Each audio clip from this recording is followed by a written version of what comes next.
अब आइए हम आपको सीधे ले चलते हैं 10 मिनट में श्री कृष्ण जन्म की तरफ। महाराज हुसैन मथुरा के राजा और उनके छोटे भाई देवक,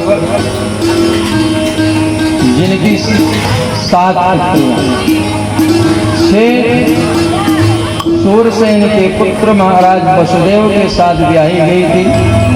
7वीं और अंतिम पुत्री देवकी जब विवाह की योग्य हुई, उस समय कंस अपने पिता को जबरदस्ती जेल में डाल करके स्वयं राजगद्दी पर बैठ गया, जिससे जनता में उसकी छवि खराब। और देवकी को बहुत मानता भी था, देवकी उसकी लाडली बहन थी। उसने सोचा कि बहन का विवाह करूं और इसी में अपनी छवि को सुधारने का प्रयास करूं।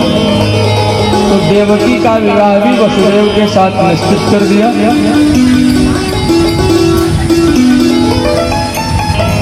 और समय आया जब विवाह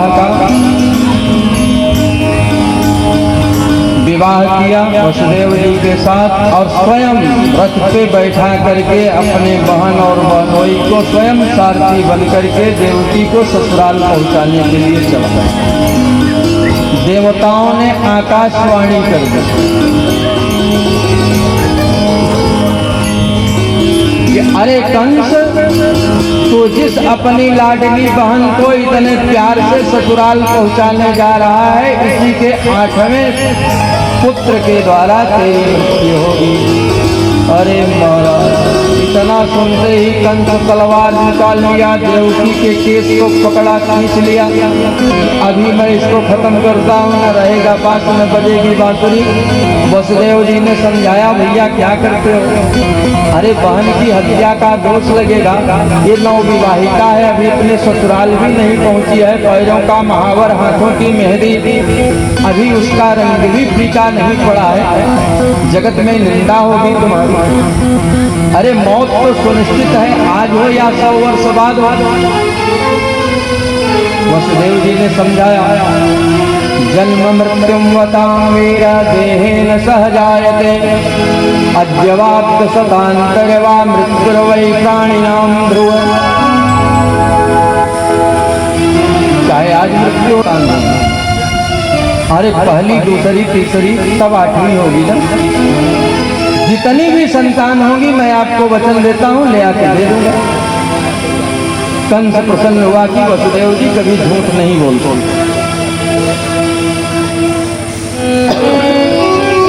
मान गया, पहली संतान हुई, वसुदेव जी ने ला करके दे दिया कंस को। कंस बड़ा प्रसन्न हुआ कि ले जाओ, इससे मुझे कोई खतरा नहीं। इतने में नारद जी आ गया, 8 दल का एक कमल का पुष्प लेके आए। कहा, राजन यहाँ से गिनो, ये 8वां हो गया, अब जरा यहाँ से गिनो, तो ये 8वां हो गया। एक एक करके ऐसे बढ़ता गया। कहा, राजन कुछ समझ में आया? कहा, महाराज एकदम बराबर समझ में आ गया, पहला भी 8वां हो सकता है, 8वां भी पहला हो सकता है। देवताओं पे भरोसा नहीं करना चाहिए, जबकि सच्ची बात यह है कि कंस स्वयं मूर्ख था, और शंख और मूर्ख ये दोनों दूसरे के फूंकने से ही बचते हैं। शंख को जब तक फूंको ना आवाज नहीं आएगी, और मूर्ख अगर कोई हो जाए पड़ोस में, तो जो बुद्धिमान हो पड़ोसी, तो वो फिर साग सब्जी का काम तो चलेगा ही, रोज एक मुकदमा चलो कचहरी। तो कंस ने बच्चे को लिया और उसको पत्थर की शिला पर पटका, गोविंदाय नमो नमः। 6 पुत्रों का इसी तरह से हाल किया। जब 7वें की बारी आई तो उस समय बलराम जी महाराज शेषावतार, भगवान ने अपनी योग माया को आदेश दिया कि जाओ संकर्षण के माध्यम से देवकी मैया के 7वें गर्भ को रोहिणी मैया जो नंद बाबा के यहाँ रह रही हैं उनके गर्भ में स्थापित कर दो। ऐसा मत सोचना कि ये सेरोगेसी इस समय अब आई है, विज्ञान की देन है, उस समय भी था। बच्चा किसकी कोख में आया और चला गया दूसरी माँ की कोख में, संकर्षण के माध्यम से। अब 8वीं की बारी आई, भगवान स्वयं देवता लोग स्तुति करने के लिए आए। सत्य प्रथम सत्य परम त्रिसत्यम, सत्यस्य योनिं निहितं च सत्ये, सत्यस्य सत्यामृत सत्य नेत्रं, सत्यात्मकं त्वां शरणं प्रपन्ना। देवताओं ने बड़ी प्यारी स्तुति की। 9 बार इस श्लोक में सत्य आया। समय नहीं तो मैं आपको विस्तार से बताता है। गर्भस्तुति बड़ा प्यारा प्रसंग है, चलिए कोई कभी समय मिलेगा। देवताओं ने स्तुति की और समय आया। भगवान भादव का महीना, अर्धरात्रि 12 बजे का समय, बुधवार का दिन, सिंह लग्न, रोहिणी नक्षत्र, और ठीक 12 बजे उस नंद बाबा देवकी और वसुदेव के यहाँ भगवान का प्राकट्य हो गया। तमद्भुतं बालकमम्बुजेक्षणं चतुर्भुजं शङ्खगदायुधायुधं, श्रीवत्सलक्ष्मङ्गलशोभिकौस्तुभं, पीताम्बरं सान्द्रपयोधशोभगम्। सुखदेव बाबा कहते हैं कि राजा वो अद्भुत बालक, तमद्भुतम बालकमम्बुजेक्षणं, वो अद्भुत बालक क्यों? बालक जब जन्म लेता है तो उसकी 2 भुजा होती है, आंखें बंद रहती हैं। और यहाँ ये श्रीमान जी कैसे हैं? अम्बुजेक्षणम, कमल के समान इनकी आंखें हैं। चतुर्भुजम, बालक को 2 भुजा होती है, इनको 4 भुजा है। और चारों भुजाओं में शंख चक्र गदा पद्म भी लिए हुए हैं। पीताम्बरम, पीताम्बर पहने हुए हैं। बच्चा पैदा होता है तो वस्त्र पहन के आता है, वो तो निरावरण होता है, लेकिन ये श्रीमान जी पीताम्बरम, पीताम्बर पहने हुए हैं। श्रीवत्स लक्ष्मण, श्रीवत्स का चिन्ह हृदय पे है, गले में बैजंती की माला है। पीताम्बरम सांद्र पयोद सौभगम, बड़ा ही सुंदर रूप। देवकी मैया ने जब ये स्वरूप देखा तो डर गई। कहा माता जी डरिए नहीं, मैं जो कह रहा हूँ उसको ध्यान से सुनिए। पिताजी को बोलिए कि मुझे मथुरा में गोकुल में पहुँचाएं और मेरी योग माया वहाँ पर अवतरित हुई है नंद बाबा के यहाँ, उसको ले आए, बाकी किसी से न घबराएं। देवकी मैया तो डर रही थी, कहाँ अरे बेटा बालक ऐसे पैदा होता है, फिर कैसे पैदा होता है। मैया कहा अरे नवजात शिशु तो एकदम छोटा होता है, भगवान छोटे हो गए। मैया ने कहा ऐसे थोड़ी, और छोटे हो जाओ और छोटे हो जाओ। जब भगवान छोटे होते होते गए, देवकी मैया ने कहा ऐसे नहीं, कि जैसी सुलीला अति प्रियशीला, यह सुख परमायनो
को गोद में अपने सिर पे रखा, सूप में डाल करके अपने सिर पे रखा गोकुल पहुंचाने के लिए।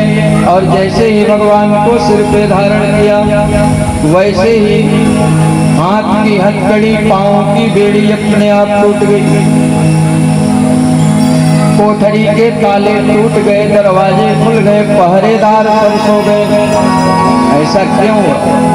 जब हम भगवान को अपने हृदय सिर पे धारण करते हैं तो हमारे सभी बंधन अपने आप छूट जाते हैं। लेके चले वसुदेव जी।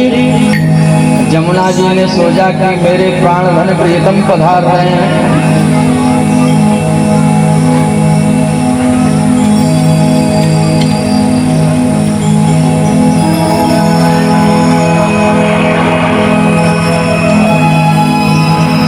जमुना जी ने सोचा मेरे प्राणधन प्रियतम पधार रहे हैं,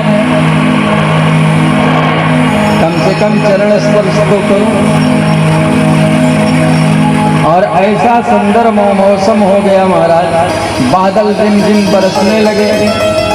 शेषनाग ने सोचा कि इन बादलों को भी इसी समय बरसने की पड़ी है। मेरे प्रभु अभी अभी नवजात शिशु के रूप में है, कहीं निमोनिया हो गया तो सब गड़बड़ हो जाएगी। तो भगवान शेषनाग ने छाता लगा लिया, अपने फण को ऊपर कर लिया, भगवान को ढक दिया। बादलों ने सोचा कि ये भी घनश्याम, हम भी घनश्याम। तो मंद मंद मन गरजति मेघा, मंद मंद गरजने और बरसने लगे बादल। वसुदेव जी लेके चले यमुना जी में। जैसे ही वसुदेव ने प्रवेश किया यमुना जी उफान पे। महाराज यमुना जी बढ़ते बढ़ते वसुदेव जी के कमर तक आई, फिर छाती तक आई, दाढ़ी तक आ गई। दाढ़ी लंबी लंबी वसुदेव जी की जल में स्पर्श करने लगी। और भगवान ने पीछे से एक लात मारी यमुना जी को। कहा बावरी, जरा सा भी लज्जा नहीं आती, ससुर जी के सामने अपने पति से मिलने चली आ रही है?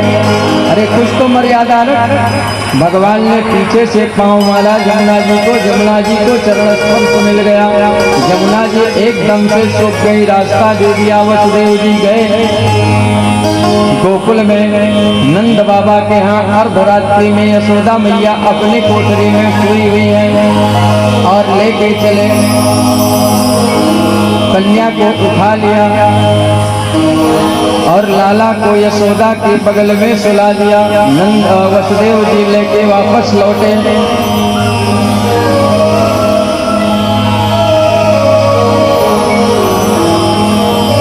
जैसे ही वसुदेव जी वापस लौटे वैसे ही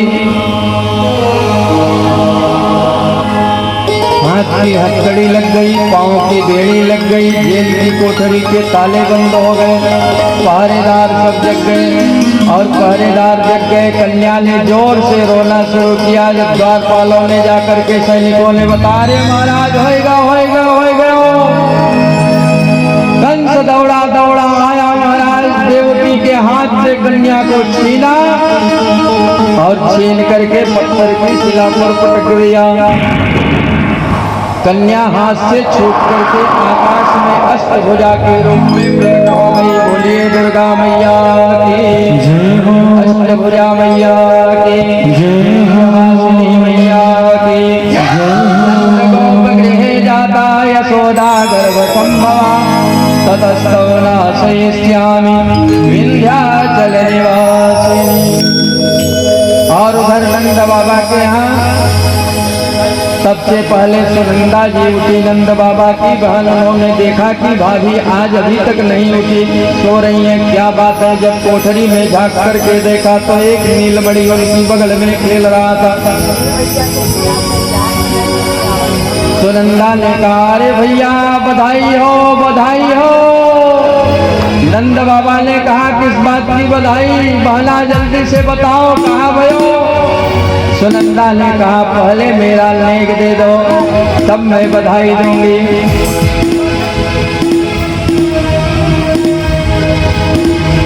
नंद बाबा ने झट से अपना मड़ियों का हार निकाला, सुनंदा जी को दे दिया। लेके आओ।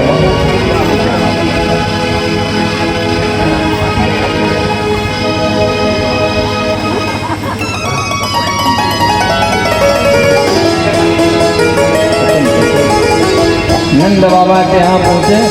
नंद बाबा लेके वसुदेव जी लेके आए हैं गोकुल से। आप आ जाइए इधर व्यासपीठ की तरफ। आएगा मेरे पास नहीं?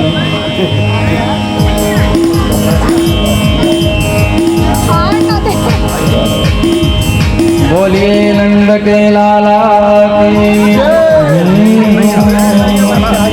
नंद के आनंद भयो जय कन्हैया लाल की, नंद के आनंद भयो जय कन्हैया लाल की, नंद के आनंद भयो जय कन्हैया लाल की, जय कन्हैया लाल की, गिरधर गोपाल की, जय कन्हैया लाल की, गिरधर गोपाल की, नंद के आनंद भयो जय कन्हैया लाल की, नंद के आनंद भयो जय कन्हैया लाल की, नंद नंद की आनंद गई जय कन्हैया लाल की।